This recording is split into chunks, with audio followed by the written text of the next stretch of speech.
పారిశ్రామిక రంగం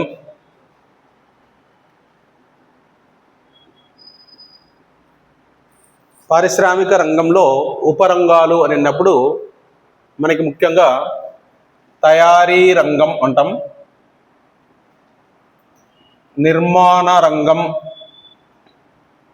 manufacturing sector, అదేవిధంగా కన్స్ట్రక్షన్ అని చెప్తాం, మరియు విద్యుత్, గ్యాస్, నీటి సరఫరా అంటాం, electricity, gas and water supply అని చెప్తాం, మరియు గనులు,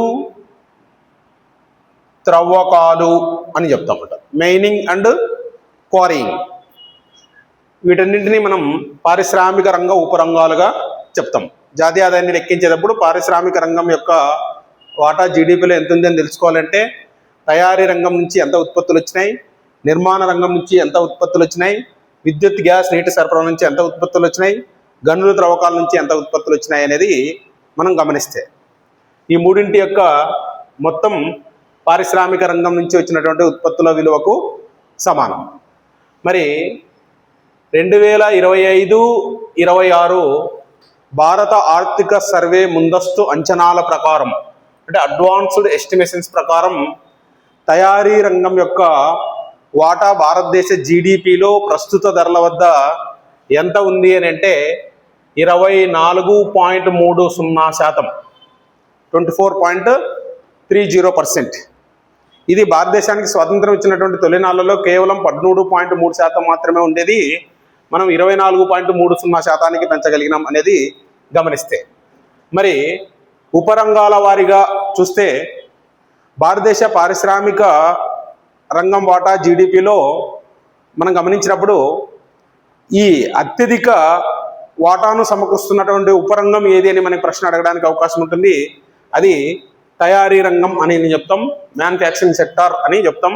తయారీ రంగం వచ్చేసి 12.8% వాటాను కలిగి ఉంది పారిశ్రామిక రంగంలో. నిర్మాణ రంగం వచ్చేసి 7.8% వాటాను కలిగి ఉంది. అదేవిధంగా విద్యుత్, గ్యాస్, నీటి సరఫరా అనేది మనకి 2.3% వాటాను కలిగి ఉంది. అదేవిధంగా గనులు, త్రవ్వకాలు అనేది మనకి 1.4% వాటాను కలిగి ఉంది.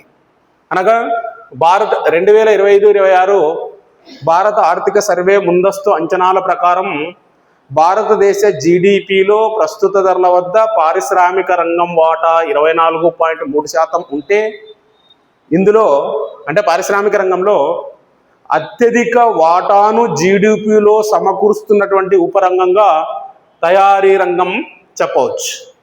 రెండవ ప్లేస్ వచ్చేసి నిర్మాణ రంగం. తయారీ రంగం 12.8% అయితే నిర్మాణ రంగం 7.8%. ఇంకా అతి తక్కువ వాటాను సమకూరుస్తున్నటువంటిది 1.4%గా గనులు, త్రవ్వకాలు అని చెప్పవచ్చు. మరి ఇదే ఆర్థిక సర్వే ప్రకారం జీడిపిలో వ్యవసాయ రంగం వాటా అనేది మనం గమనిస్తే 15.20% ఉంది. సేవల రంగం వాటా తీసుకుంటే 51.10% అనేది ఉంది. ఈ విధంగా మనకి జీడిపిలో రంగాల వారీగా వాటాను గమనిస్తే